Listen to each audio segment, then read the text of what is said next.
முதலாவது அருமையான தேவனுடைய பிள்ளைகளே, ஆண்டவருடைய பரிசுத்த நாளிலே நாங்கள் இந்த இடத்திலே ஒன்று கூடி இருக்கின்றோம்.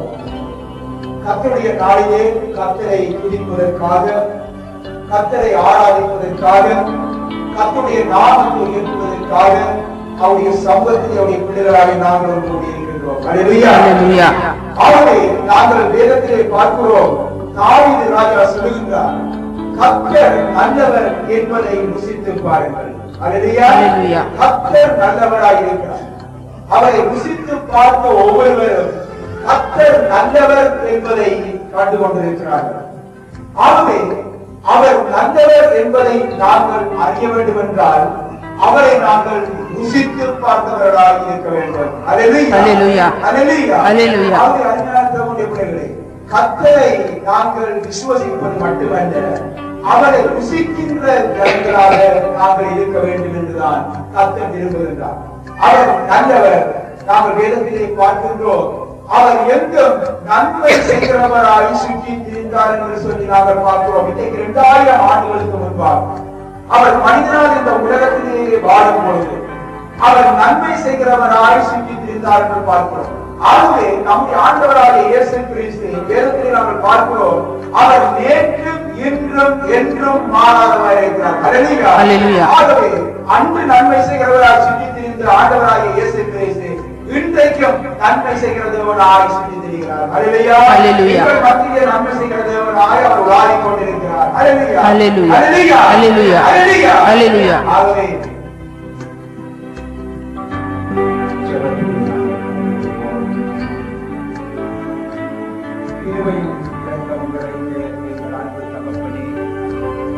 இந்த வேளைக்காகவே நன்றியோடு ஸ்தோத்திரிக்கிறோம். இந்த நேரத்திலே வார்த்தைகளை கேட்பதற்காக உம்முடைய பிள்ளைகள் ஆண்டவரே வாஞ்சியோடு இருக்கிற உங்களுடைய பிள்ளைகளை நீங்கள் அறிந்திருக்கிறீர்கள். நீங்கள் வார்த்தைகளை அனுப்பி குணமாக்குகின்ற தேவன், வார்த்தைகளினால் பேசுகின்ற தேவன், வார்த்தைகளினால் இடைப்படுகின்ற தேவன், வார்த்தைகளினால் விடுதலை அளிக்கின்ற தேவன். இந்த வேளையிலும் ஆண்டவரே உம்முடைய வார்த்தைகள் ஒவ்வொரு பிள்ளையுடைய இருதயங்களையும் சென்றடைந்து அந்த இருதயம் கொழுந்து விட்டு எரிய நீங்கள் திரும்ப செய்ய வேண்டுமாய் ஜெபிக்கிறேன். கர்த்தாவே, வார்த்தைகளை கொடுக்க அடியேனுக்கு இன்றைய நாளிலும் தேவரீர் தந்த கிருபைக்காக ஸ்தோத்திரிக்கிறேன். அடியேனையும் வார்த்தையை கேட்கின்ற உங்களுடைய பிள்ளைகளையும் உங்களுடைய கல்வாரிடத்திற்கு நான் மூடிக்கொள்கிறேன். இயேசுவின் வல்லமையுள்ள நாமத்தினால் பிதாவே, ஆமென், ஆமென். கர்த்தராகிய இயேசு கிறிஸ்துவினுடைய வல்லமையுள்ள நாமத்தினாலே உங்களை நான் வாழ்த்துகின்றேன். மீண்டுமாக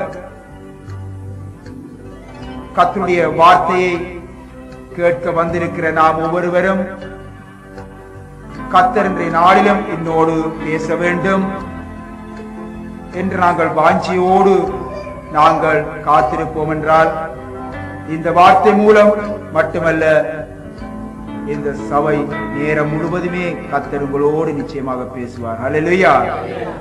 ஆகவே இந்த வேளையிலே நாங்கள் இந்த வார்த்தைக்காக லூக்கா சுவிசேஷத்தை நாங்கள் எடுத்துக்கொள்வோம். 7ஆம் அதிகாரத்தை 11 தொடக்கம் 15 வரைக்கும் தயவு செய்து வாசியுங்கள். 7ஆம் அதிகாரம் 11 தொடக்கம் 15 வரைக்கும்.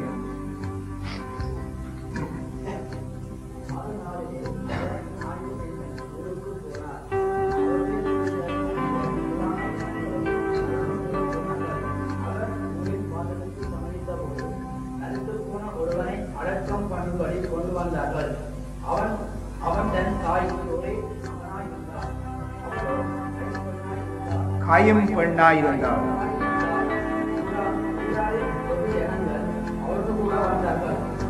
அவளை பார்த்து அவள் மேல் மனதுருகி அழாதே என்று சொல்லி கிட்ட வந்து பாடையை தொட்டார். அதை சுமந்தவர்கள் நின்றார்கள். அப்பொழுது அவர் வாலிபனை எழுந்திரு என்று உனக்கு சொல்லுகிறேன் என்றார். மரியாள் எழுந்து உட்கார்ந்து பேசத் தொடங்கினார். அவனை அவன் பயணத்தில் ஒப்புவித்தார்.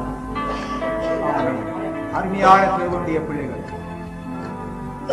இந்த வார்த்தை மூலம் பலவிதமான செய்திகளை நீங்கள் கேட்டிருப்பீர்கள். ஆனாலும் இந்த இடத்திலே இன்றைய நாளிலும் கர்த்தர் இந்த வார்த்தை மூலம் என்ன தூதை இந்த இடத்திலே தந்திருக்கிறார் என்பதை தருகிறார் என்பதை நாங்கள் கர்த்தருடைய பாதத்திலே அமர்ந்திருந்து கேட்போம். கர்த்தர் நிச்சயமாக எங்களோடு இடைப்படுவார். நம்முடைய ஆண்டவர் தம்முடைய வார்த்தைகளை எல்லாம் ஜனங்களுடைய காதுகள் கேட்கும்படி சொல்லி முடித்த பின்பு என்று முதலாவது வசனத்திலே தொடங்குவதை நாங்கள் பார்க்கிறோம். நமது ஆண்டவர் தம்முடைய வார்த்தைகளை எல்லாம் ஜனங்களுடைய காதுகள் கேட்கும்படி சொல்லி முடித்த பின்பு கப்பர்நாகுமுக்கு போனார் என்று சொல்லி நாங்கள் பார்க்கின்றோம். அருமையான தேவனுடைய பிள்ளைகளே, முதலாவது வார்த்தைகளை ஆண்டவர் பிரசங்கிக்கின்றார். பின்பு அற்புத சுகம் கொடுக்கின்றார், விடுதலை அளிக்கின்றார், அற்புதங்களை அவர் செய்கின்றார். இவ்விதமாக நாங்கள் வேதத்திலே பார்க்கின்றோம். நம்முடைய ஆண்டவராகிய இயேசு கிறிஸ்து அற்புத நாயகர். அற்புதங்களை ஒரு மக்கள் மத்தியிலே அவர் செய்யும் முன்பு வார்த்தைகளை அவர் பிரசங்கிப்பதை நாங்கள் பார்க்கின்றோம். ஆகவே தம்முடைய வார்த்தைகளை எல்லாம் ஜனங்களுடைய காதுகள் கேட்கும்படி அவர் சொல்லி முடித்த பின்பு இந்த நாயின் ஊருக்கு அவர் செல்லுவதை நாங்கள் பார்க்கின்றோம். ஆண்டவருடைய வேதத்திலே நாங்கள் பார்க்கின்றோம், வேதத்தை கேளாதவனுடைய ஜெபம் எனக்கு அருவருப்பானது. ஆகவே இன்றைய நாளிலும் காலையிலே எழுந்திருந்து வேதத்தை வாசித்தவர்கள் தயவு செய்து கரையத்தை காட்டுங்கள். சபையிலே உண்மையோடு கர்த்தருக்கு ஸ்தோத்திரம். நாங்கள் வேதத்தை வாசிக்கும் பொழுது கர்த்தர் எங்களோடு பேசுகின்றார். நாங்கள் ஜெபிக்கும் பொழுது கர்த்தரோடு நாம் பேசுகின்றோம். இந்த சத்தியத்தை நாங்கள் தெரிந்து கொள்ள வேண்டும். ஆகவே நாங்கள் கர்த்தர் பேசுவதை கேட்காத பட்சத்திலே நாங்கள் பேசுவதை ஆண்டவர் கேட்க மாட்டார் என்பது சத்திய வேதம். எனவேதான் வேதம் சொல்கிறது, வேதத்தை கேளாதவனுடைய ஜெபம் எனக்கு அருவருப்பானது. ஆகவே நாங்கள் எப்பொழுதும் வேதத்தை வாசிப்பதன் மூலம் ஆண்டவர் எங்களோடு என்ன பேசுகிறார் என்பதை எங்கள் செவிகள் கேட்கும்படியாக அர்ப்பணித்து பின்பு நாங்கள் அவரோடு பேசுகின்ற வளமையை நாங்கள் வைத்துக் கொள்ள வேண்டும். வசனம் 11 நாங்கள் பார்க்கிறோம், ஆண்டவர் நாயீம் என்னும் ஊருக்கு போனார். அவருடைய சீஷர்கள் அநேகரும் திரளான ஜனங்களும் கூட அவரோடு போகிறார்கள் என்று நாங்கள் பார்க்கின்றோம். அவருடைய சீஷர்கள் அநேகர். அவருடைய சீஷர்கள் எத்தனை பேர் என்று கேட்டால் நாங்கள் 11 பேர் என்று 12 பேர் என்று நாங்கள் சொல்லுவோம். ஆனால் நாங்கள் வேதத்திலே பார்க்கின்றோம், ஆண்டவராகிய இயேசு கிறிஸ்துவுக்கு அநேக சீஷர்கள் இருந்தார்கள். அவர் செல்லுகின்ற இடங்கள் எல்லாம் அநேக சீஷரும் அநேக ஜனங்களும் திரண்டு அவர் பின்னே சென்றார்கள் என்று சொல்லி நாங்கள் வேதத்திலே பல இடங்களிலே நாங்கள் பார்க்கின்றோம். ஆகவே இயேசுவை பின்பற்றுகிறவர்கள் எல்லோரும் அவருடைய சீஷர்கள் அல்ல என்பதை நாங்கள் இதிலிருந்து சத்தியத்தை தெரிந்து கொள்ள வேண்டும். நாங்கள் வேதத்திலே பார்க்கின்றோம், தனக்கு சீஷராய் இருக்கிறவர்கள் எப்படிப்பட்டவர்களாய் இருக்க வேண்டும் என்று கர்த்தர் வேதத்திலே எங்களுக்கு சொல்லி வைத்திருக்கின்றார். எனவேதான் ஆண்டவராகிய இயேசு கிறிஸ்து சொல்லுகின்றார், எங்கும் சுவிசேஷத்தை பிரசங்கியுங்கள், சீஷராக்குங்கள், அதன் பிற்பாடு பிதா குமாரன் பரிசுத்தாவியினால் ஞான ஸ்நானத்தை கொடுங்கள். ஆகவே ஞான ஸ்நானத்தை பெறுகின்ற ஒவ்வொருவரும் அவருடைய சீஷராக மாற வேண்டும் என்று ஆண்டவர் இயேசு கட்டளையிடுகின்றார். அருமையான தேவனுடைய பிள்ளைகளே, இன்றைக்கு ஞான ஸ்நானம் ஒரு சர்வ சாதாரணமான ஒரு காரியமாக இன்றைக்கு ஆவிக்குரிய உலகத்திலே நடந்து கொண்டிருக்கின்றது. இந்த ஞான ஸ்நானம் என்பது ஒரு புனிதமான பிதாவினுடைய ஒரு நீதி என்பதை மறந்து ஏதோ ஒரு சடங்காச்சாரமாக நடைபெற்றுக் கொண்டிருப்பதை நாங்கள் கண்டு கொண்டிருக்கின்றோம். ஞான ஸ்நானத்தின் மூலம் சபையிலே அங்கத்தவர் தொகையை பெருக்குவதற்காக ஞான ஸ்நானம் கொடுக்கப்படுகின்றது. ஞான ஸ்நானத்தின் மூலம் நான் இத்தனை பேருக்கு நான் ஞான ஸ்நானம் கொடுத்தேன் என்று சொல்லி கணக்கு கொடுப்பதற்காக ஞான ஸ்நானம் கொடுக்கப்படுகின்றது. அடுத்தது அவர்களை தங்களுடைய சபையிலே சேர்த்துக் கொள்வதற்காக ஞான ஸ்நானம் கொடுக்கப்படுகின்றது. மட்டுமல்ல, அவர்கள் தங்களுடைய சபையை விட்டு போய்விடக்கூடாத வீரங்களுக்கு என்று பயமுறுத்துவதற்காக ஞான ஸ்நானத்தை பட்டென்று கொடுத்துவிட்டு அதன் பிற்பாடு அவர்களுக்கு ஒரு பயமுறுத்தலான ஒரு காரியத்தை சொல்லிவிடுவார்கள். நீ ஞான ஸ்நானம் இங்கே எடுத்ததால் நீ போகக்கூடாது, இவ்விதமாக சொல்லிவிடுவார்கள். அடுத்தது திருமண காரியங்களுக்காக ஞான ஸ்நானங்கள் நடைபெறுகின்றது. அல்லது வேறு பல சலுகைகளுக்காக ஞான ஸ்நானம் நடைபெறுகின்றது. இவ்விதமாக அன்பானவர்களே, பலவிதமான முறைகளிலே இன்றைக்கு ஞான ஸ்நானம் கையாளப்படுவதை நாங்கள் பார்க்கின்றோம். மட்டுமல்ல, இன்றைக்கு ஞான ஸ்நானம் கொடுப்பது எல்லோரும் கொடுக்கலாம் என்ற ஒரு போதனையும் வந்து எல்லோரும் ஞான ஸ்நானம் கொடுக்கின்ற ஒரு முறையும் வேதத்துக்கு முரணாக இருப்பதை நாங்கள் கண்டுகொண்டிருக்கிறோம். அருமையான தேவனுடைய பிள்ளைகளே, நாங்கள் சத்தியத்திலே வளர வேண்டும்.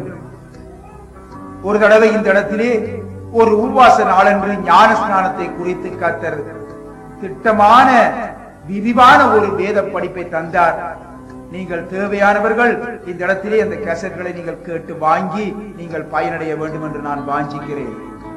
ஏனென்றால் நீங்கள் தெரியாதவர்களாக இருக்கக்கூடாது, சத்தியம் அறியாதவர்களாக இருக்கக்கூடாது, சத்தியத்திலே பலன் கொண்டவர்கள் என்று மற்றவர்கள் சாட்சி சொல்லும்படியாக உங்களுடைய வாழ்க்கை மாற வேண்டும் என்று நான் விரும்புகின்றேன். கர்த்தருடைய விருப்பம் அதாகத்தான் இருக்கிறது.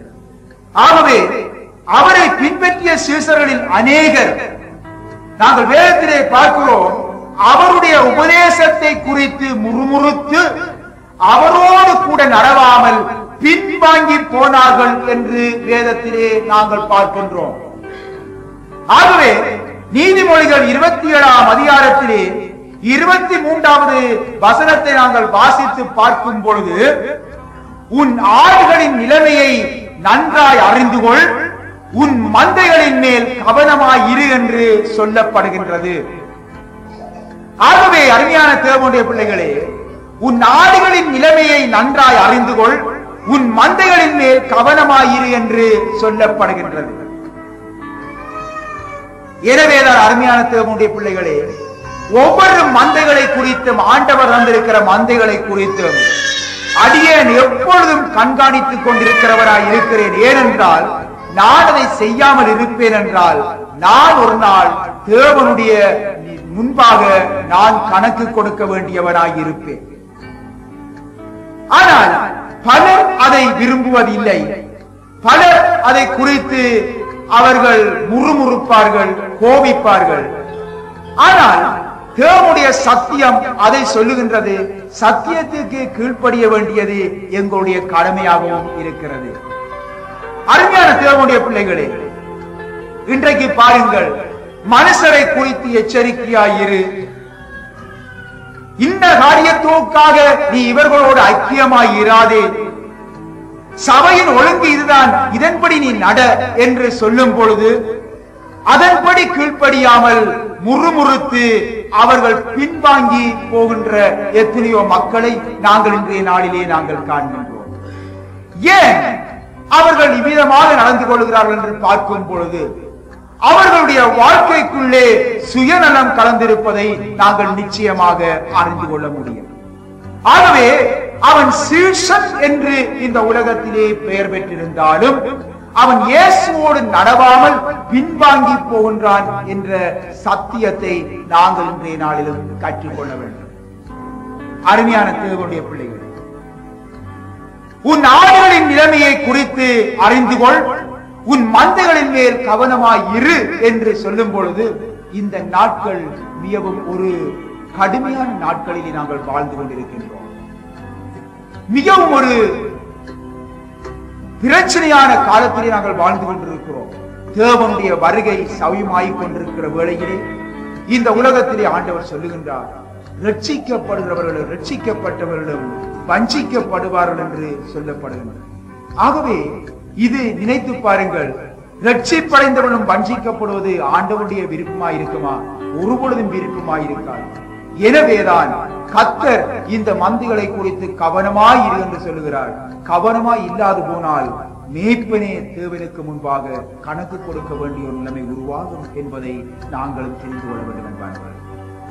ஆகவே அருமையான தேவனுடைய பிள்ளைகளே, இன்று பாருங்கள், நாங்கள் அநேகமாக தேவன் என்னோடு இருக்கிறார் என்று சொல்லும் பொழுது தேவன் ஒருவனோடு இருப்பதன் முக்கியமான ஒரு அறிகுறி என்ன? அவன் எப்பொழுதும் தாழ்மையும் கீழ்ப்படிதலும் உள்ளவனுமாய் இருப்பான். ஒரு மனிதன் தேவனோடு நெருங்க நெருங்க நெருங்க அவன் கீழ்ப்படிதல் உள்ளவனாய் தன்னை தாழ்த்தி கொண்டு செல்லுவதை உங்களுடைய அனுபவ ரீதியிலே நீங்கள் கண்டிருப்பீர்கள்.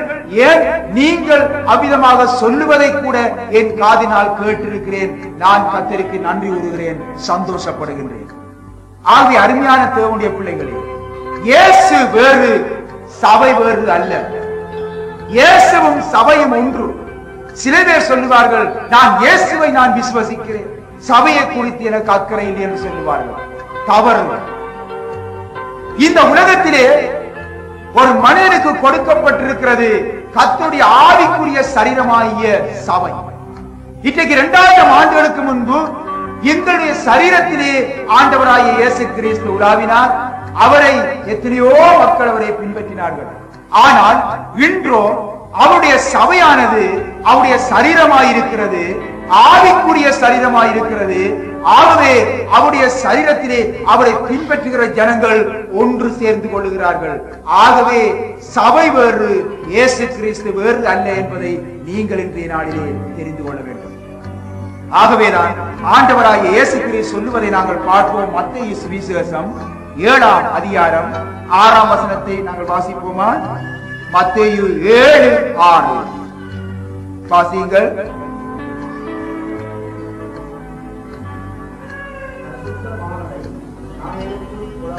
பரிசுத்தமானதை நாய்களுக்கு கொடாதேயுங்கள், உங்கள் முத்துக்களை பன்றிகள் முன் போடாதேயுங்கள், போட்டால் தங்கள் கால்களால் அவைகளை மிதித்து திரும்பிக் கொண்டு உங்களை பொறிப்போடும். அருமையான தேவனுடைய பிள்ளைகள், யாரை குறித்து ஆண்டவர் சொல்லுகிறார் என்பதை நாங்கள் ஒரு விஷயம் சிந்தித்து பார்க்க வேண்டும். இன்றைக்கு அநேகமாக நான் காண்கின்றேன், தேவனுடைய பிள்ளைகள் இந்த வார்த்தைகளை அவவிசுவாசிகள் அல்லது புறஜாதி மக்களுக்கு பாவிப்பதை நாங்கள் பார்க்கின்றோம். சத்தியத்தை நன்றாக நாங்கள் தெரிந்து கொள்ளும் பொழுது கர்த்தருடைய ஆவியானவர் வெளிப்படுத்துவது என்ன? இந்த வார்த்தையானது தேவனுடைய பிள்ளைகளுக்கு கர்த்தர் சொல்லுவதை நாங்கள் பார்க்கின்றோம். பரிசுத்தமானதை நாய்களுக்கு கொடாதேயுங்கள், உங்கள் முத்துக்களை பன்றிகள் முன் போடாதேயுங்கள், போட்டால் தங்கள் கால்களால் அவைகளை மிதித்து திரும்பிக் கொண்டு உங்களை பீறி போடும் என்று சொல்லுவது கர்த்தருடைய பிள்ளைகளுக்குள் இருக்கின்ற பிள்ளைகளை குறித்துத்தான் ஆண்டவர் எச்சரிப்பதை நாங்கள் பார்க்கின்றோம். 2 பேதுருவை நாங்கள் எடுத்துக்கொள்வோம். இப்படியே வைத்துக் கொண்டு இந்த பக்கத்தை அப்படியே வைத்துக் கொண்டு 2 பேதுரு 2ஆம் அதிகாரத்தை நாங்கள் எடுத்துக்கொள்வோம். 20வது வசனம் 21, 22 நாங்கள் வாசிப்போம். 324ஆம் பக்கம் வாசிங்கள். 20, 21, 22.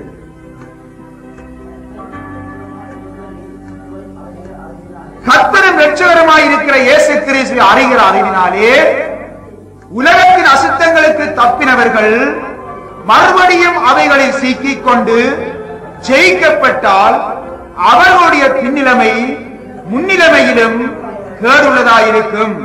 அவர்கள் நீதியின் மார்க்கத்தை அறிந்த பின்பு தங்களுக்கு ஒப்புவிக்கப்பட்ட பரிசுத்த கற்பனையை விட்டு விலகுவதை பார்க்கிலும் அதை அறியாதிருந்தார்களானால் அவர்களுக்கு நலமாயிருக்கும். நாய் தான் கத்தினதை தின்னவும் கழுவப்பட்ட பன்றி சேற்றிலே புலவும் திரும்பியது என்று சொல்லப்பட்ட மெய்யான பழமொழியின்படியே அவர்களுக்கு சம்பவித்தது. ஆகவே அருமையான தேவனுடைய பிள்ளைகளே, இன்றைக்கு நாய் என்றும் பன்றி என்றும் ஆண்டவர் தேவனுடைய பிள்ளைகளுக்குள்ளே காணுவதை நாங்கள் பார்க்கிறோம். அருமையான தேவனுடைய பிள்ளைகள் யாரை குறித்து சொல்லுகிறார்? ஏன் நாய் என்று அவர் குறிப்பிடுகின்றார்? இன்றைக்கு பாருங்கள், இன்றைக்கு ஒரு தேவனுடைய பிள்ளை பழைய பாவ பழக்கங்களை அவன் எல்லாவற்றையும் தன்னுடைய பாவ வாழ்க்கையிலே இருந்து விலகி அவன் கிறிஸ்துவுக்குள் புதிய சிருஷ்டியாக அவன் மாறிவிடுகின்றான். தன்னுடைய பாவ பழக்க வழக்கங்களை எல்லாம் அவன் தூக்கி வீசிவிட்டு அவன் புதைத்து விட்டு அவன் அதற்கு மறைத்து விட்டு உலகத்துக்கு மறைத்து விட்டு அவன் என்ன செய்கின்றான்? மீண்டுமாக ஒரு புது சிருஷ்டியாக அவன் எழும்புகின்றான். இவ்விதமாக எழுப்புகின்ற மனுஷன் என்ன செய்கின்றான்? சிறிது காலத்தின் பிற்பாடு அவன் தான் கக்கினதை மீண்டும் அவன் தின்னுகின்ற ஒரு மனுஷனாக வருவதனால் அவனை நாய் என்று ஆண்டவர் அழைக்கின்றார். அடுத்ததாக நாங்கள் பார்க்கின்றோம், பன்றி என்று சொல்லி அழைக்கின்றார். அது சேற்றிலே புலருகின்றது. அதாவது அவன் மனம் திரும்பி அவன் ஆண்டவராய இயேசு கிறிஸ்துவை ஏற்று புதிய சிருஷ்டியாக மாறினாலும் அவன் என்ன செய்கின்றான்? அவருடைய அந்த பரிசுத்த வாழ்க்கைக்குள்ளே அவன் வாழ விரும்பாமல் மீண்டும் என்ன செய்கின்றான்? அதையே அந்த சேற்றையே அவன் வாஞ்சிக்கிற ஒரு மனுஷனாக இருக்கின்றான்.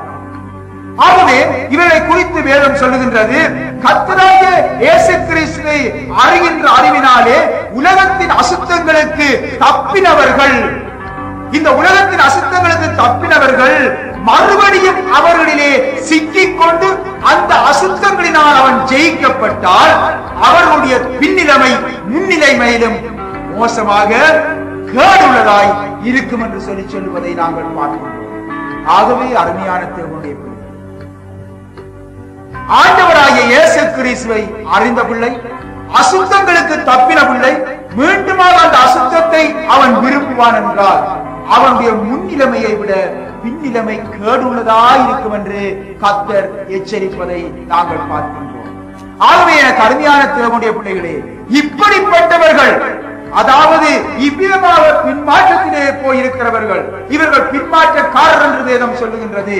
இவ்விதமான மக்களுக்கு முன்பாக நீ பரிசுத்தமானதை கொடுக்காதே, முத்துக்களை போடாதே, ஏனென்றால் அவைகளை மீட்டு திரும்பிக் கொண்டு உன்னை கூறிவிடும் என்று சொல்லி ஆண்டவர் சொல்கிறார். அருமையான தேவனுடைய பிள்ளை, இந்த சத்தியத்தை நீங்கள் தெரிந்து கொள்ள வேண்டும். வசனம் 12 நாங்கள் வாசிப்போம். இன்றைக்கு தூதுக்குரிய வசனம் 12 வாசிங்க.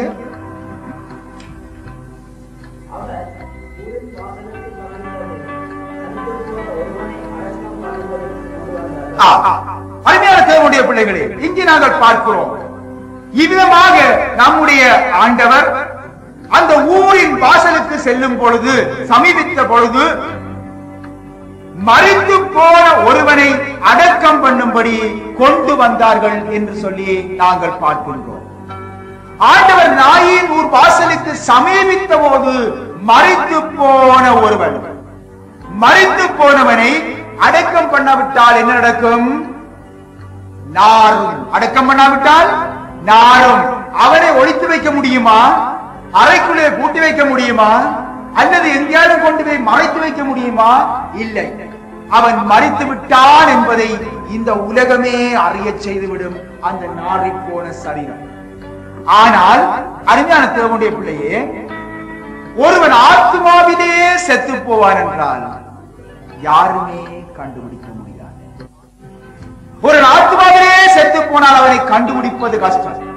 அவன் நன்றாக ஜெபிப்பான், நன்றாக ஆலயத்துக்கு ஒழுங்காக வருவான், நன்றாக அவன் சாட்சிகள் பகருவான், அவன் ஓடி ஓடி ஊழியங்களை செய்வான், ஆனால் அந்நிய பாஷைகளை பேசுவான். ஆனால் அவன் ஆத்மாவிலே அவன் மரித்து போயிருக்கிறான் என்பதை யாருமே கண்டுகொள்ள முடியாது என்பதை தெரிந்து கொள்ள வேண்டும்.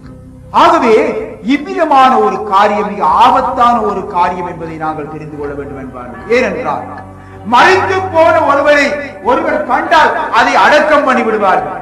ஆனால் ஆத்மாவிலே மரித்து போனவரை அவன் மரித்து போய்விட்டேன் என்று சொல்லி அவன் ஒத்துக்கொள்ளும் பொழுதுதான் அதற்குரிய பரிகாரத்தை காண முடியுமே தவிர அல்லது ஒரு பொழுதுமே அதற்கு பரிகாரம் காண முடியாது, அதற்கு அவனும் பரிகாரம் செய்ய முடியாது.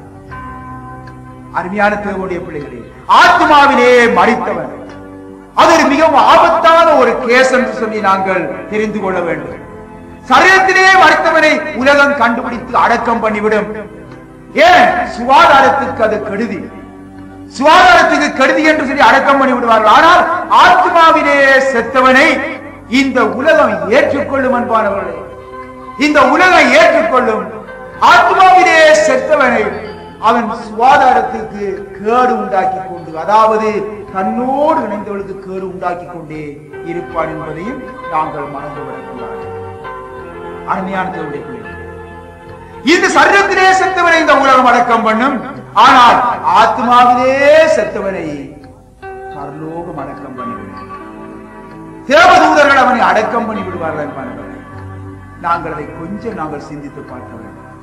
ஆகவேதான் சரீரத்தில் மரித்தாலும் ஆத்மாவிலே மரித்தாலும் அவன் எப்படித்தான் எவ்விதமாக அவன் மரித்தவனாக இருந்தாலும் மரித்தவனுக்காக எந்த சடங்கும் தேவ பிள்ளைகள் செய்யக்கூடாது, எந்த சடங்கிலும் தேவனுடைய பிள்ளைகள் கலந்து கொள்ளக்கூடாது என்ற சத்தியத்தை நாங்கள் தெரிந்து கொள்ள வேண்டும்.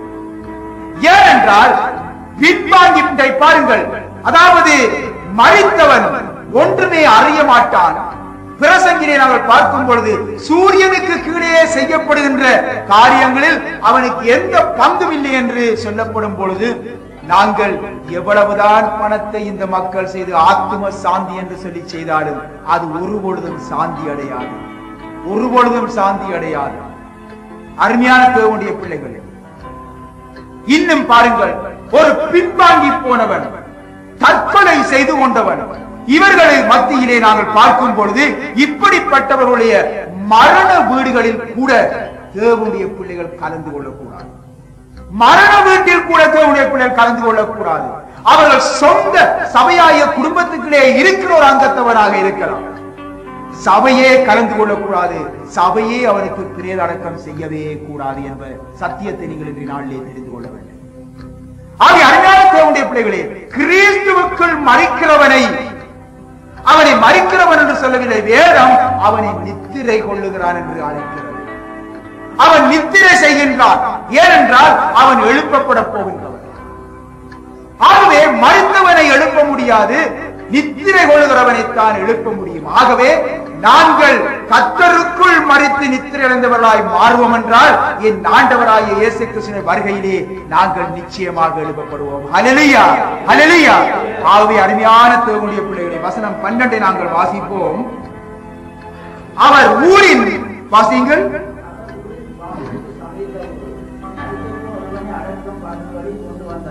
மரித்து போன ஒருவனை அடக்கம் பண்ணும்படி கொண்டு வந்தார்கள். அவன் தன் தாய்க்கு ஒரே மகனாயிருந்தான், அவளோ கைம்பெண்ணாயிருந்தாள். ஊராரில் வெகுஜனங்கள் அவளுடனே கூட வந்தார்கள். கைம்பெண் என்றால் யார்? ஆகவே புருஷனை இழந்தவர். அருமையான தேவனுடைய பிள்ளைகளே, இந்த கைம்பெண்ணுக்கு, இந்த கைம்பெண்ணாகிய தாய்க்கு ஒரே ஒரு மகன் இருந்தது. இந்த ஒரே நம்பிக்கை, இவன் வளருவான், எனக்கு உழைத்து தருவான், என்னுடைய பிற்காலத்திலே இவன் என்னை கவனித்துக் கொள்ளுவான், அவன் வளர்ந்து நல்ல வேலைகள் செய்வான் என்றெல்லாம் அந்த தாய் கற்பனை பண்ணி இருப்பாள் என்பானவர்களே.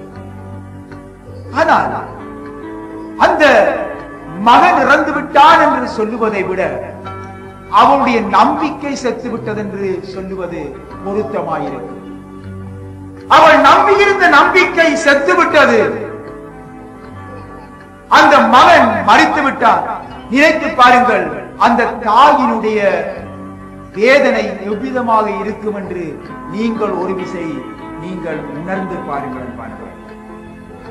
ஆகவே இந்த மகன் இறந்து விட்டதை இந்த தாய் இந்த சம்பவத்தை பார்த்து இந்த வீதியினால் அவள் அழுது கொண்டு வருவதை பார்க்கின்ற ஒரு காட்சியை எங்கள் கண்முன்பாக நிறுத்தி பார்த்தோம் என்றால் அவளை யாராலும் தடுக்க முடியாது, அடக்க முடியாது, ஆறுதல் சொல்ல முடியாது.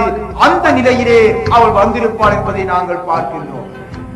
ஏன் ஆறுதல் சொல்லுவார்கள், ஆனால் மகனை கொடுக்க முடியுமா?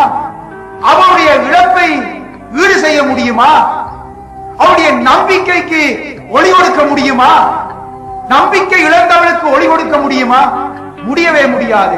ஆறுதல் தான் சொல்லலாமே தவிர வேறு எதுவுமே செய்ய முடியாது.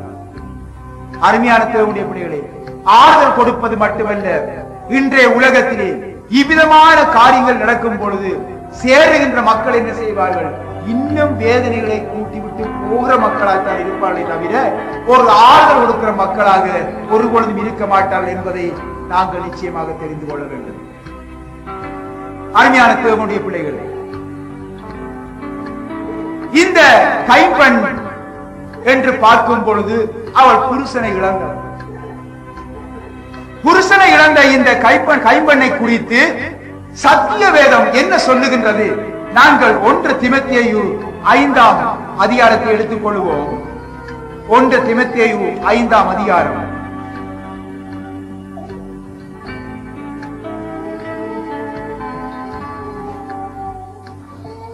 வாசியுங்கள். 9வது வசனத்தையும் 10வது வசனத்தையும் வாசியுங்கள். 60 வயதுக்கு குறையாதவளும் ஒரு புருஷனுக்கு மனைவியாயிருந்தவளுமாகி பிள்ளைகளை வளர்த்து அந்நியரை உபசரித்து பரிசுத்தவான்களுடைய கால்களை கழுவி உபத்திரவப்படுகிறவர்களுக்கு உதவி செய்து சகலவித நற்கிரிகளையும் ஜாக்கிரதையாய் நடப்பித்து இவ்விதமாய் நற்கிரிகளை குறித்து நற்சாட்சி பெற்றவளாயிருந்தால் அப்படிப்பட்ட விதவையே விதவை கூட்டத்திலே சேர்த்துக் கொள்ள வேண்டும். ஆகவே சபைக்கு பவுல் அப்போஸ்தலர் சொல்லுகின்ற கட்டளையை பாருங்கள். அந்த நாளிலே சபையிலே அநேக விதவைகள் இருந்தார்கள் என்று நாங்கள் பார்க்கிறோம். ஆகவே இவ்விதமான ஒரு காரியத்தை கர்த்தருக்குள் அவர் சில காரியங்களை ஆலோசனைகளை கொடுத்தார், ஒழுங்குகளை கொடுத்தார். எல்லாரும் அல்ல, யார் இந்த சபையிலே விதவைகள் கூட்டத்திலே சேர்க்கப்பட வேண்டும், கைம்பெண்ணுடைய கூட்டத்திலே சேர்க்கப்பட வேண்டும் என்று சொல்லி அவர் சுட்டி காட்டுவதை நாங்கள் பார்க்கின்றோம். அருமையான தேவனுடைய பிள்ளைகளே, சிலரை நாங்கள் பார்க்கின்றோம், நாங்கள் பல அனுபவங்களை நாங்கள் கண்டிருக்கிறோம். இவ்விதமாக புருஷனை இழந்து இருக்கிறவர்கள் அவர்கள் இவ்விதமான வேதத்தின்படி அவர்கள் நடப்பதை விட்டு அவர்கள் வீடு வீடாக சென்று அவதூறு சொல்லுவதை நாங்கள் பார்க்கின்றோம். கோல் சொல்லி திரிகிறதை நாங்கள் பார்க்கின்றோம். சபைகளை குறித்து தூற்றி திரிவதை பார்க்கின்றோம். ஏன் சபைக்குள்ளே பிரிவினைகளையும் பிரச்சனைகளையும் உருவாக்குகின்றவர்களை பார்க்கின்றோம். ஆகவே இவ்விதமான காரியங்களை நாங்கள் கடந்த காலங்களிலே நாங்கள் சந்தித்திருக்கிறோம் அல்லவா? ஆனால் இவர்கள் விதவைகள் கூட்டத்திலே சேர்க்க கூடாது என்று எங்களுக்கு வேதத்திலே கட்டளை கொடுப்பதை நாங்கள் பார்க்கிறோம். ஆகவே அருமையான தேவனுடைய பிள்ளைகளே, 14வது வசனத்தை நாங்கள் பார்க்கும் பொழுது விசுவாசியாகிய ஒருவனிடத்திலே ஒருத்திடத்திலாவது விதவைகள் இருந்தால் அவர்கள் இவர்களுக்கு உதவி செய்ய கடவார்கள். சபையானது உத்தம விதவையானவர்களுக்கு உதவி செய்ய வேண்டியதாகையால் அந்த பாரத்தை அதன் மேல் வைக்கக்கூடாது. இதனுடைய விளக்கத்தை நாங்கள் பார்க்கும் பொழுது ஒரு விசுவாசியிடத்திலே அல்லது ஒருவனிடத்திலே அல்லது ஒரு விசுவாசி பொன்னிடத்திலே இந்த விதவைகள் இருந்தால் அவர்கள் யார்? இந்த விசுவாசிகள். அந்த விதவைகளுக்கு உதவி செய்ய வேண்டும் என்று சொல்லி வேதத்திலே பவுல் அப்போஸ்தலர் கட்டளையிடுகின்றார். சபையானது உத்தம விதவைகளுக்கு உதவி செய்ய வேண்டியதாயிருக்கிறது. உத்தம விதவை என்று சொல்லும் பொழுது, அதாவது அந்த விதவைகள் கூட்டத்திலே சேர்த்த கைப்பன் கூட்டத்திலே சேர்த்திருக்கின்றவர்களுக்கு சபையானது உதவி செய்ய வேண்டும், எல்லாருக்கும் அல்ல. ஆனால் மற்றவர்களுக்கு விசுவாசிகளாகிய நீங்கள் அவர்களை தாங்குங்கள், சபையிலே அந்த பாரத்தை வைக்கக்கூடாது என்று திட்டவட்டமாக பவுல் சொல்லுவதை நாங்கள் பார்க்கின்றோம். அருமையான தேவனுடைய பிள்ளைகளே, இன்றைக்கு சபைக்குள்ளே நாங்கள் இருக்கிறோம். இவ்விதமான சத்தியத்தை இற்ற வரைக்கும் கர்த்தர் பேசவில்லை. ஆனால் நாங்கள் சத்தியத்தை எல்லாம் தெரிந்திருக்க வேண்டும். ஆகவே இன்றைய நாளிலே கர்த்தர் விதமான ஒரு காரியத்திலே பேச கர்த்தர் கிருபை அளித்தார். கர்த்தருக்கு ஸ்தோத்திரம். ஆகவே நாங்கள் அவர்களுக்கு உதவி செய்கின்ற மக்களாக இருக்க வேண்டும். சபைக்குள்ளே அடங்கி இருக்கும் கைப்பெண்களே, சபைக்கு தொண்டு செய்து வாழுகிறவர்கள், சபைக்கு அவர்கள் உத்தம விதைகளாக காணப்படுவார்கள். சபை அவர்களுக்கு நிச்சயமாக உதவி செய்யும், சபை அவர்களை தாங்கும். எப்பொழுதும் சபை அவர்களை பராமரிக்கின்றதாக, எப்பொழுதும் கண்ணும் கருத்துமாக சபை இருக்கும். ஆகவே எல்லாரையும் பராமரிக்கின்ற பொறுப்பை சபையிடம் விசுவாசிகள் விட்டுவிடக் கூடாது. யார் சபை அந்த கூட்டத்துக்குள்ளே சேர்த்து வைத்திருக்கிறார்களோ அவர்களுக்குத்தான் அந்த சபை உதவி செய்யும். ஆகவே ஒரு காலத்திலே அருமையான தேவனுடைய பிள்ளைகளே, ஒரு காலத்திலே நம்மோடு இருந்த எத்தனையோ மக்களை நாங்கள் பார்க்கின்றோம். அவ்விதமான மக்கள் இன்றைக்கு உதாரணமாக நாங்கள் பார்க்கும் பொழுது, கடந்த காலத்திலே இந்த சபையிலே நடந்த சம்பவங்கள் உங்களுக்கு ஞாபகம் இருக்கோ இல்லையோ எனக்கு தெரியாது, ஆனால் சொல்லி உங்களுக்கு நான் காட்டுகிறேன்.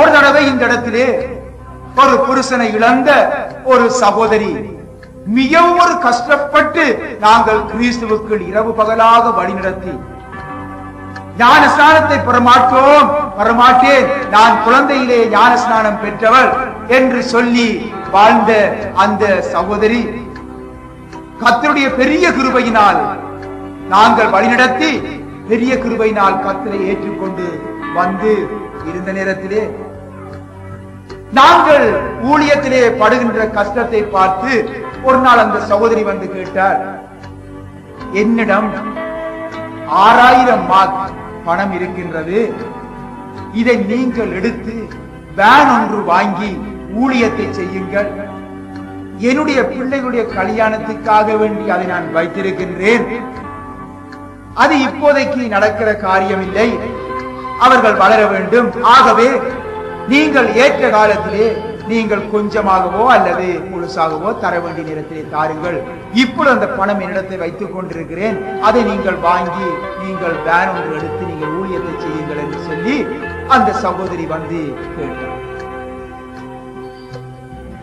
ஆனால் அவர் யார் என்பதை நாங்கள் வேதத்திலே பார்க்கிறோம்.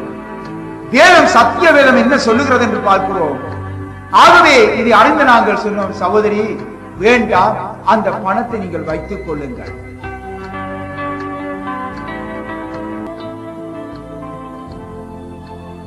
வந்து இருந்த நேரத்திலே நாங்கள் ஊழியத்திலே படுகின்ற கஷ்டத்தை பார்த்து ஒரு நாள் அந்த சகோதரி வந்து கேட்டார், என்னிடம் 6000 மார்க் பணம் இருக்கின்றது, இதை நீங்கள் எடுத்து வேன் ஒன்று வாங்கி ஊழியத்தை செய்யுங்கள், என்னுடைய பிள்ளைகளுடைய கல்யாணத்துக்காக வேண்டி அதை நான் வைத்திருக்கின்றேன், அது இப்போதைக்கு நடக்கிற காரியம் இல்லை, அவர்கள் வளர வேண்டும், ஆகவே நீங்கள் ஏற்ற காலத்திலே நீங்கள் கொஞ்சமாகவோ அல்லது முழுசாகவோ தர வேண்டிய நேரத்தை தாருங்கள், இப்பொழுது அந்த பணம் என்னிடத்தை வைத்துக் கொண்டிருக்கிறேன், அதை நீங்கள் வாங்கி நீங்கள் வேன் ஒன்று எடுத்து நீங்கள் ஊழியத்தை செய்யுங்கள் என்று சொல்லி அந்த சகோதரி வந்து கேட்டார்.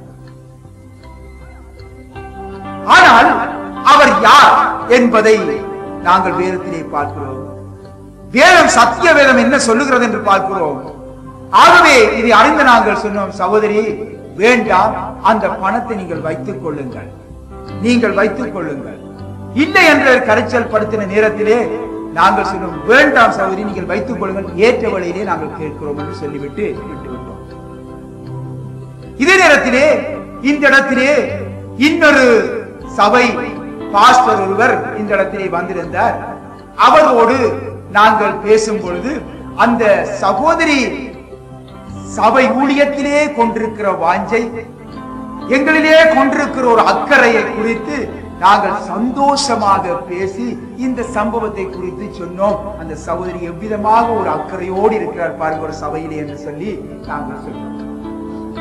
சொன்ன பொழுது இவர்கள் கேட்டு கர்த்தருக்கு ஸ்தோத்திரம் என்றெல்லாம் சொல்லிவிட்டு சென்றார்கள். அன்று இரவு அவர்களுடைய ஒரு கார் அவருடைய வீட்டிலே நிற்பதை கண்டோம். ஆனால் அவர்களை முன்னும் பின்னும் அவருக்கு தெரியாது.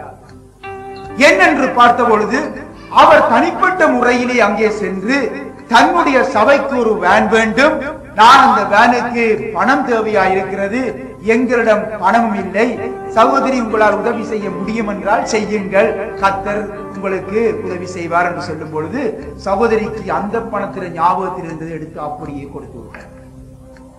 ஆகவே இதை அறிந்து அவரிடம் சென்று அவரிடம் கேட்ட பொழுது அவர் சொன்னார், நாங்கள் கொடுப்போம் தானே. கேட்டேன், நாளைக்கு நம்முடைய ஆத்மா எடுக்கப்பட்டு விட்டால் இந்த பணத்தை அந்த சகோதரிக்கு யார் கொடுப்பார்? அந்த சகோதரியை வழிநடத்திய கஷ்டம் உங்களுக்கு தெரியுமா? அந்த சகோதரி எவ்விதமாக கஷ்டங்களை அனுபவித்தார் என்று தெரியுமா? இவ்விதமான நேரத்திலே அந்த ஒரு கைம்பெண்ணிடம் நீ இந்த பணத்தை வாங்கினது சரியா என்று சொல்லி கேட்டு அந்த காரியத்தை குறித்து முரண்பட்டு வந்த நேரத்திலே அந்த பணத்தை கொடுத்து விட்டார் அல்லவா, இனி கொடுத்தவர் வாங்கத்தானே வேண்டும், அவருக்கு பின்னாலேயே செல்ல வேண்டிய நிலை வந்தது. அவ்விதமாகவே சென்ற இடத்திலே அந்த சகோதரன் அந்த ஆத்மாவை அவர் வஞ்சித்து விட்டார். அந்த ஆத்மாவை கண்டதில்லை, அந்த ஆத்மாவுக்கு உபவாசம் இருந்ததில்லை, அந்த ஆத்மாவை வழிநடத்தியதில்லை. இதைத்தான் சொல்லுவார்கள் பாருங்கள், வஞ்சிக்கின்ற கூட்டங்கள் என்று வேதத்திலே ஆண்டவர் சொல்லுவார். ஆகிய அருமையான தேவனுடைய பிள்ளைகள், ஒரு காரியத்தை குறித்து பொறுப்படுத்தி அதை வஞ்சித்து அவர்களை அதற்குள்ளே ஈடுபடுத்திக் கொண்டார். அருமையான தேவனுடைய பிள்ளைகளே, பாருங்கள், சத்திய வேதத்துக்கு முரணாக இன்றைக்கு அநேக சபைகள், இன்றைக்கு சபை ஊழியர்கள் இயங்கிக் கொண்டுதான் இருக்கிறார்கள். ஆகவே நாங்கள் ஒரு விதவைகளிடம் நாங்கள் அவர்களுக்கு உதவி செய்ய வேண்டுமே தவிர அவர்களிடம் கடன் வருகின்ற ஒரு நிர்பாக்கிய நிலை எங்களுக்கு ஏற்பட்டுவிடக் கூடாது. இது ஒரு கேவலமான ஒரு காரியம் என்பார்கள். இன்றைக்கு அவர் பாஸ்டராகவும் ஊழியராகவும் இருந்து எவ்வளவு ஒரு கேவலமான ஒரு காரியத்தை செய்தார் என்பதை சிந்தித்திருப்பார். வேதத்திற்கு முரணான காரியங்களை இந்த இடத்திலே நாங்கள் செய்யக்கூடாது என்று இந்த இடத்திலே கர்த்தர் பேசுகிறார் என்பார்கள். ஆவே கர்த்தர் நல்லவர். ஆவே அருமையான தேவனுடைய பிள்ளைகளே, இன்றைக்கு இவ்விதமாக இந்த உலகத்திலே சத்தியத்துக்கு முரணாக நடக்கும் பொழுது நம்முடைய சிறிய கூட்டத்துக்களே நாங்கள் அவ்விதமாக ஒரு நாளும் இருக்கக்கூடாது. எல்லாருக்கும் சத்தியத்துக்கு சாட்சியாய் இருக்க வேண்டும். சத்தியத்தை நாங்கள் ஒருபொழுதும் விற்காதவர்களாய், சத்தியத்தை வாங்குகிற ஜனங்களாய் இருக்க வேண்டும் என்று இந்த நேரத்திலே கர்த்தர் உங்களோடு பேசுகிறார். லூக்கா சுவிசேஷத்திலே 7ஆம் அதிகாரம் 13ஆம் வசனத்தை வாசியுங்கள். லூக்கா சுவிசேஷம் 7:13.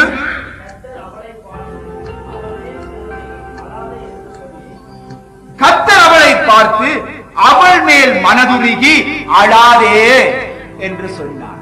அருமையான தேவனுடைய பிள்ளைகளே, நன்றாக அந்த வசனத்தை சிந்தித்து பாருங்கள். கர்த்தர் அவளை பார்க்கின்றார். பார்த்தது மட்டுமல்ல, சும்மா ஆறுதல் சொல்லவில்லை, அவள் மேல் மனதுருகி, அவள் மேல் மனதுருகி அழாதே என்று சொன்னார். அருமையான தேவனுடைய பிள்ளைகளே, இந்த மனதுருக்கம் தான் எங்கள் ஆண்டவராகிய இயேசு கிறிஸ்துவிலே இருக்கின்றது பெரியதொரு மனதுருக்கம். எந்த வேதத்திலே எடுத்து பார்க்கும் பொழுது அவர் ஒரு மனிதனுக்கு விடுதலையை கொடுக்கும் பொழுது மனதுருக்கத்தின் மேல் அந்த அற்புதத்தை செய்வதை நாங்கள் பார்க்கிறோம். அருமையான தேவனுடைய பிள்ளைகளே, மனதுருக்கம் ஒரு முக்கியமானது. எனவேதான் நாங்கள் மனதுருகும் தெய்வமே ஏசையா என்று நாங்கள் பாடுகிறோம் அல்லவா. ஆகவே ஆண்டவரை பின்பற்றுகின்ற ஒவ்வொரு பிள்ளைகளுக்கும் மனதுருக்கம் அவசியம். மனதுருக வேண்டும். மனதுருக்கத்தின் மேல் எங்களுடைய வார்த்தைகள் பிறப்பிக்கப்பட வேண்டும் என்பானவர்கள். என் ஆண்டவராகிய இயேசு கிறிஸ்து அவளை பார்த்து அவள் மேல் மனதுருகி அழாதே என்று சொன்னதை நாங்கள் பார்க்கிறோம். அருமையான தேவனுடைய பிள்ளைகளே, இன்றைக்கு அநேக ஊழியக்காரர்களாக இருந்தாலும் சரி, விசுவாசிகளாக இருந்தாலும் சரி, இன்றைக்கு அவர்கள் ஆறுதல் படுத்துகின்ற மக்களாக இருக்கிறார்கள். ஆனால் அவர்களிலே மனதுருக்கம் இல்லை. ஆனால் அவர்கள் மனதுருகின்றார்கள். ஆனால் மனதுருகும் பொழுது அடுத்தபடியாக ஏதோ ஒன்றை கறக்க வேண்டும், அவர்களிடம் இருந்து பிடுங்கி எடுக்க வேண்டும் என்ற ஒரு மனப்பான்மையோடு மனதுருகுவதை நாங்கள் கண்டு கொண்டிருக்கின்றோம். எனவேதான் என் ஆண்டவராகிய இயேசு கிறிஸ்து சொன்னார், எச்சரிக்கையாயிருங்கள், ஆட்டு தோலை போர்த்து கொண்ட ஓநாய் கூட்டம் உங்களிடத்தில் வருவார்கள், நீங்கள் எச்சரிக்கையாயிருங்கள் என்று ஆண்டவர் எச்சரிக்கின்றார். ஆகவே நம்முடைய ஆண்டவர் அழாதே என்று சொல்லும் வார்த்தை அங்கே மனதுருக்கத்தை வெளிப்படுத்துகின்றது. மனதுருக்கத்தை வெளிப்படுத்துகின்றது. அது வெறும் வார்த்தையான பேச்சல்ல, ஒரு பேச்சுக்குரிய வார்த்தையும் இல்ல, மனதுருக்கத்தில் எழும்பிய ஒரு வார்த்தை. தேவனுடைய பிள்ளையே, இந்த கைம்பெண் தனது மரித்து போன மகனுக்காக இருதயம் வடிக்கும்படியான கவலையை சுமந்து கொண்டு அழுது கொண்டு வருகின்றார். இதற்காக என் ஆண்டவர் மனதிருகி அவளை தேற்றுகிறார் என்றால், அந்த மரித்து போயிருக்கும் உன் ஆத்மாவை குறித்து அன்பானவர்களே, இன்றைக்கு உன் ஆண்டவர் உண்மையாகவே இருதயத்திலே நீ நறுங்குண்டு நீ கதறி அழுவாய் என்றால், உன்மேல் மனதுருகி உன்னுடைய ஆத்மாவை அவர் தேற்ற உன் அருகில் நிற்பார் என்பதை மறந்து விடாதீர்கள். அல்லேலூயா. ஆகவே அருமையான தேவனுடைய பிள்ளைகளே, அந்த தாய்க்கு இறங்கிய அந்த தேவன் இன்றைக்கு உன் ஆத்மாவிலே மரித்து போயிருக்கிறதை நீ நினைத்து கதறியுடைய சமூகத்திலே ஒப்புக் கொடுப்பாய் என்றால், நிச்சயமாக கர்த்தர் உண்மையில் மனதில் உன்னை தேற்றி. 14ஆம் வசனத்தை வாசிப்போம். கிட்ட வந்து பாடையை தொட்டார், அதை சுமந்தவர்கள் நின்றார்கள். அருமையான தேவனுடைய பிள்ளைகளே, என் ஆண்டவராகிய இயேசு கிறிஸ்து கிட்ட வருகின்றார். அவளுக்கு ஆறுதல் சொல்லிவிட்டு அழாதே என்று சொல்லிவிட்டு கிட்ட வந்து பாடையை தொடுகின்றார். அதை சுமந்து வந்தவர்கள் நின்றார்கள் என்று பார்க்கின்றோம்.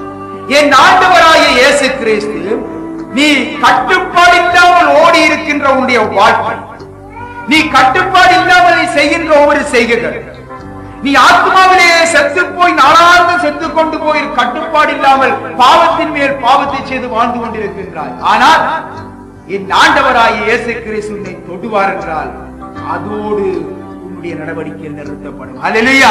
அருமையான தேவனுடைய பிள்ளையே, உன்னுடைய இருதயத்தில் அவரிடம் அவர் அதுக்கு ஒரு முடிவு கட்டுவார். நிச்சயமாக அவர் தடுத்து நிறுத்துவார். அடுத்து மேற்கொண்டு அவரை மீறி அதை செல்ல விடாதபடி அவருக்கு முன்பாகவே அதை நிறுத்தும்படியாக அவர் உன்னை தொடுவார்.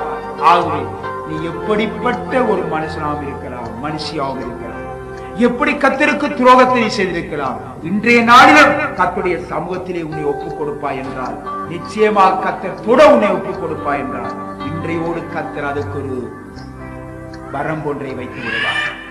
அருமையான தேவனுடைய பிள்ளைகளே, மரித்து போன உன் ஆத்மாவுக்கு ஆண்டவர் இயேசு ஒருவரே பரிகாரி.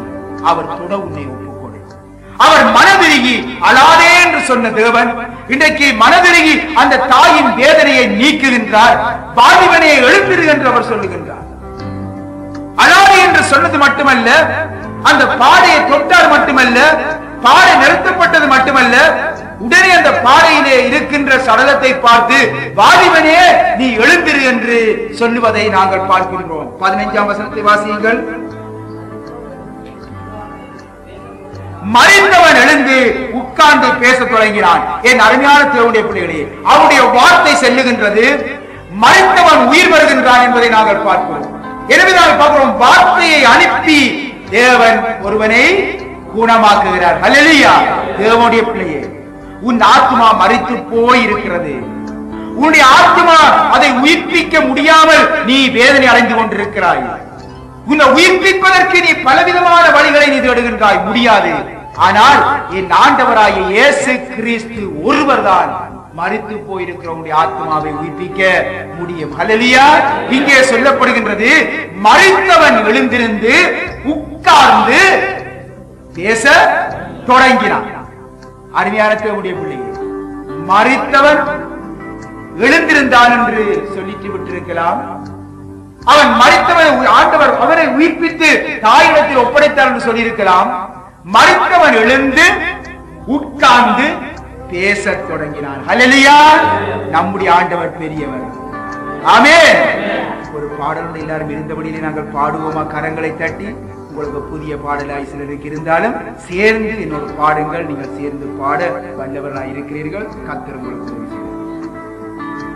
பெரியவர் பெரியவர் பெரியவர் இயேசு பெரியவர் பெரியவர் பெரியவர் பெரியவர் பெரியவர் பெரியவர் இயேசு பெரியவர் பெரியவர் பெரியவர் யோனாவிலும் பெரியவர் சலமோனிலும் பெரியவர் யோனாவிலும் பெரியவர் சலமோனிலும் பெரியவர் தேவாலயத்திலும் பெரியவர் என்னில் இருப்பவர் பெரியவர் தேவாலயத்தில் பெரியவர் என்னில் இருப்பவர் பெரியவர் பெரியவர் பெரியவர் பெரியவர் இயேசு பெரியவர் பெரியவர் பெரியவர் யோனாவிலும் பெரியவர் சலமோனிலும் பெரியவர் யோனாவிலும் பெரியவர் சலமோனிலும் பெரியவர் தேவாலயத்திலும் பெரியவர் என்னில் இருப்பவர் பெரியவர் தேவாலயத்தில் பெரியவர் என்னில் இருப்பவர் பெரியவர் பெரியவர் பெரியவர் சுந்தரமாக இயேசு பெரியவர் பெரியவர் கானா ஊரினிலே கல்யாண வீட்டினிலே கானா ஊரினிலே கல்யாண வீட்டினிலே கண்ணீரை ரசமாக ஆக்கிய தேவன் கண்ணீரை ரசமாக ஆக்கிய தேவன் இயேசு பெரியவர் பெரியவர் இயேசு பெரியவர் பெரியவர் யோனாவிலும் சலமோனிலும் யோனாவிலும் சலமோனிலும் பெரியவர் தேவாலயத்தில் பெரியவர் என்னில் இருப்பவர் பெரியவர் தேவாலயத்தில் பெரியவர் என்னில் இருப்பவர் பெரியவர் பெரியவர் பெரியவர் பெரியவர் இயேசு பெரியவர் பெரியவர் பெரியவர் நாயின் ஊரினிலே நடுத்தெரு வீதியிலே நாயின் ஊரினிலே நடுத்தெரு வீதியிலே பாடை தொட்டு பாடிவனை எழுந்திரு என்றார் பாடை தொட்டு பாடிவனை எழுந்திரு என்றார் இயேசு பெரியவர் பெரியவர் பெரியவர் இயேசு பெரியவர் பெரியவர் பெரியவர் யோனாவிலும் சலமோனிலும் பெரியவர் யோனாவிலும் பெரியவர் சலமோனிலும் பெரியவர் தேவாலயத்தில் பெரியவர் என்னில் இருப்பவர் பெரியவர் தேவாலயத்தில் பெரியவர் என்னில் இருப்பவர் பெரியவர் பெரியவர் பெரியவர் பெரியவர் இயேசு ஹல்லேலூயா ஹல்லேலூயா நம்முடைய ஆண்டவர் பெரியவராய் இருக்கிறார். ஹல்லேலூயா ஹல்லேலூயா. அருமையான தேவனுடைய பிள்ளை, ஞான ஸ்நானத்தின் மூலமாக பழையனவைகள் யாவும் ஒளிந்து எல்லாம் புதியனவாக மாறுகிறது என்று வேதத்திலே பார்ப்போம்.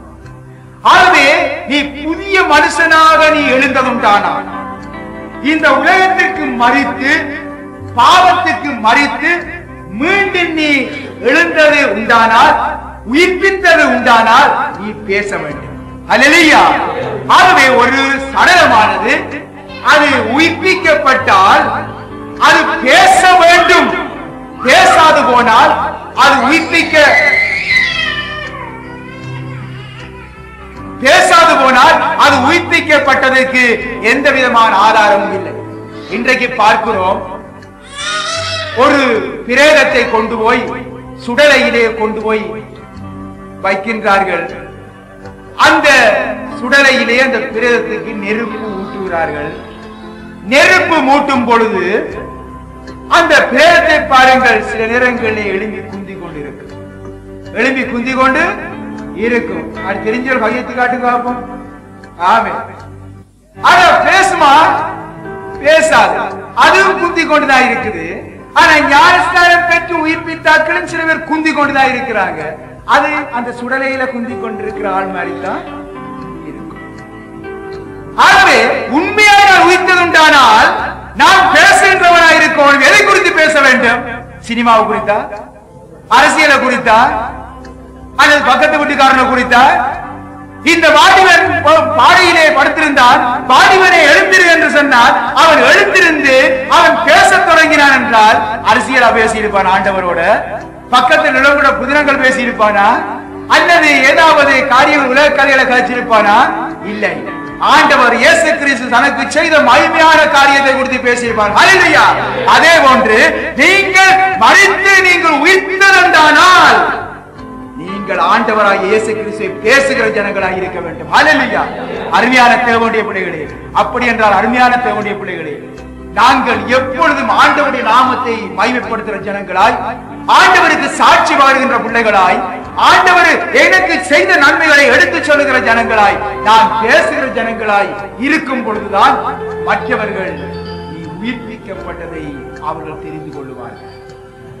ஆமென்.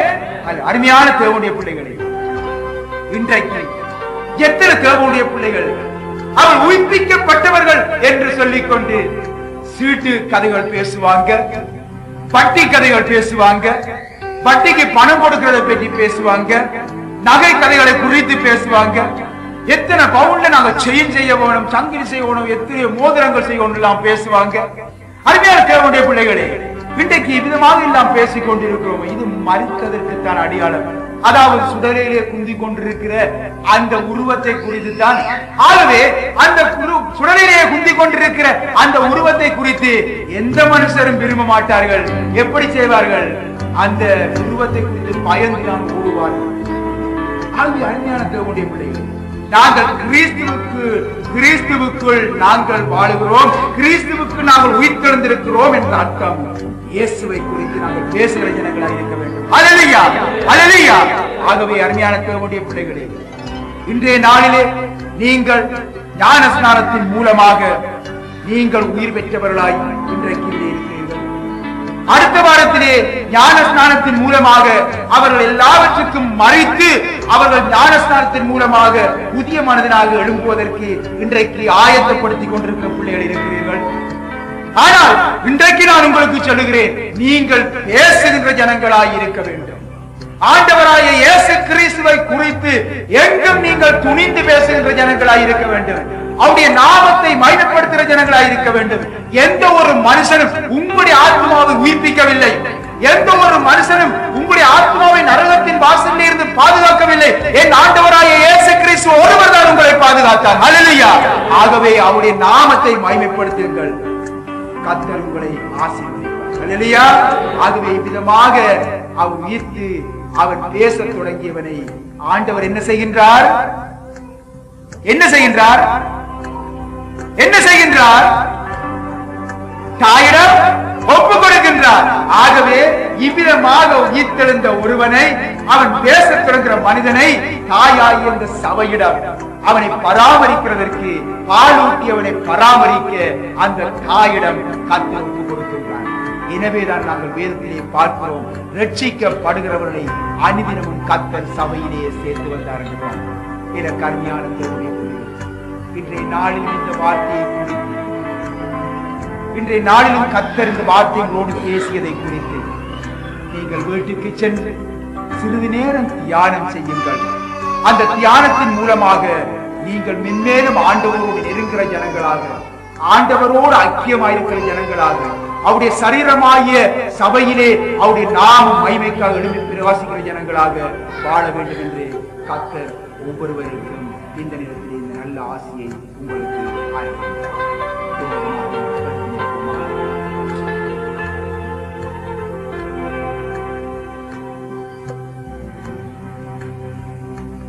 இதுவரை நீங்கள் கேட்ட தேவதூது உங்களுக்கு மிகுந்த ஆசீர்வாதமாக இருந்திருக்கும் என கர்த்தர் இயேசுவுக்குள் நம்புகிறோம். உங்களுக்கு தேவையான பிரசங்க கேசட்டுகள் மற்றும் எமது சபையில் ஒவ்வொரு ஞாயிறு தினமும் வழங்கப்படும் தேவதூது கேசட்டுகள், உபவாச விழிப்பு ஆராதனைகளில் வழங்கப்படும் ஆழ்ந்த சத்தியங்கள் அடங்கிய வேத படிப்பு கேசட்டுகள் யாவும் எமது சபையிலிருந்து பெற்றுக் கொள்ளலாம். எமது சபையானது ஜெர்மனியில் உள்ள ஹம் என்ற நகரில் பானோஃபுக்கு அருகாமையில் உள்ள ஆவோக்காவுக்கு எதிர்ப்புறமாக அமைந்துள்ளது. கர்த்தருடைய முழுமையான வழிநடத்தலுடனும் தரிசனத்துடனும் பல ஆண்டு காலமாக கர்த்தருடைய பாதத்தில் கண்ணீரோடு அமர்ந்திருந்து கர்த்தருடைய வேளை வந்தபோது அவரிடமிருந்து புறப்பட்டதே ஹம் ஜெகோவானிசி பூரண சுவிசேஷ சபையாகும்.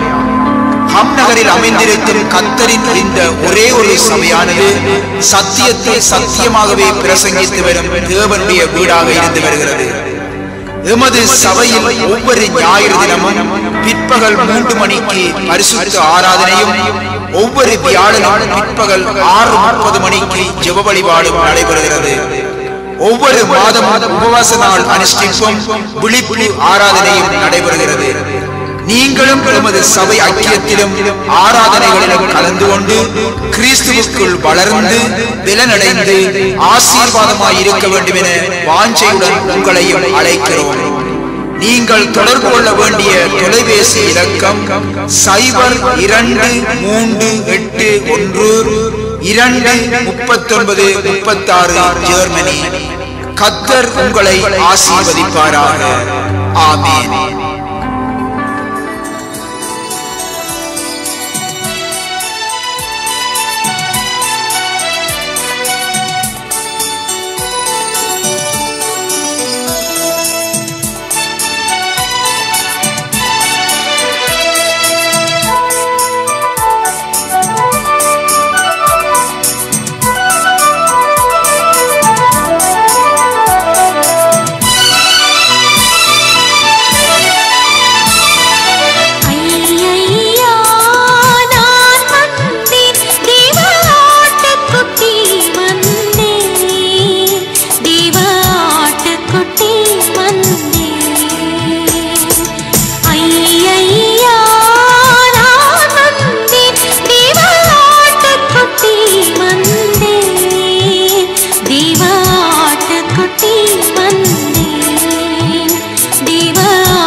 கர்த்தரில் மகிழ்ச்சியாயிரு, உன் வேண்டுதல் அருள் செய்வார்.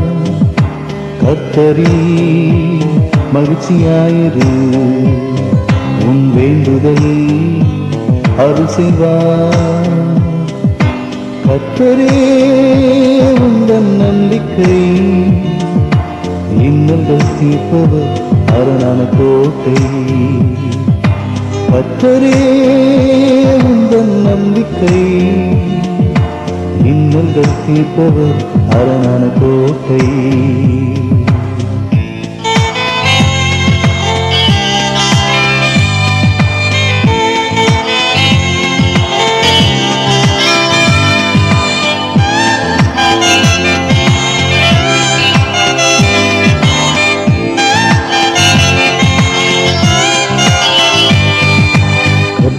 உந்தலன் உனது கண்மலை என்றும் தாங்கிடுவார். தமக்கு வந்த இரக்கங்களால் உன்னை சேர்த்துக் கொள்வார். கர்த்தர் உந்தலன் உனது கண்மலை என்றும் தாங்கிடுவார். தமக்கு வந்த இரக்கங்களால் உன்னை சேர்த்துக் கொள்வார். அவரே அன்றி வேறெவராலும் உலகில் ரட்சிப்பு இல்லையே. அவரே அன்றி வேறெவராலும் உலகில் ரட்சிப்பு இல்லையே. கர்த்தரில் மகிழ்ச்சியாயிரு, உன் வேண்டுதல் அருள் செய்வார்.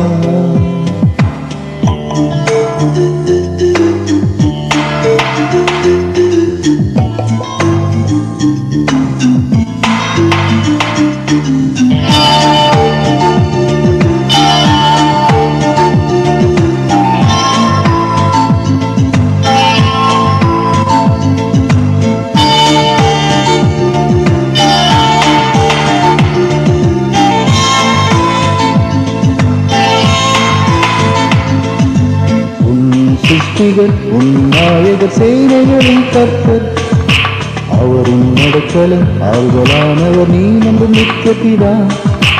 உன் சிருஷ்டிகர் உன் நாயகர் சேனைகளின் கர்த்தர், அவரின் நடக்கலும் ஆறுதலானவர், நீ நம்பும் நித்திய பிதா. ஆவியிலே அனலாயிரு, ஆண்டவரின் ஊழியம் செய். ஆவியிலே அனலாயிரு, ஆண்டவரின் ஊழியம் செய்.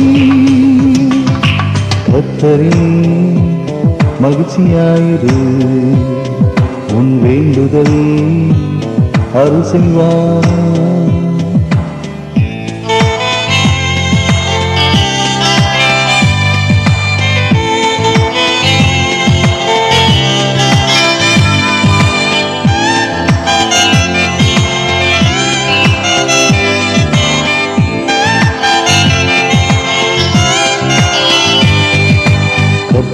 உனக்கு நடக்க வேண்டிய வழியை காட்டிடுவார்.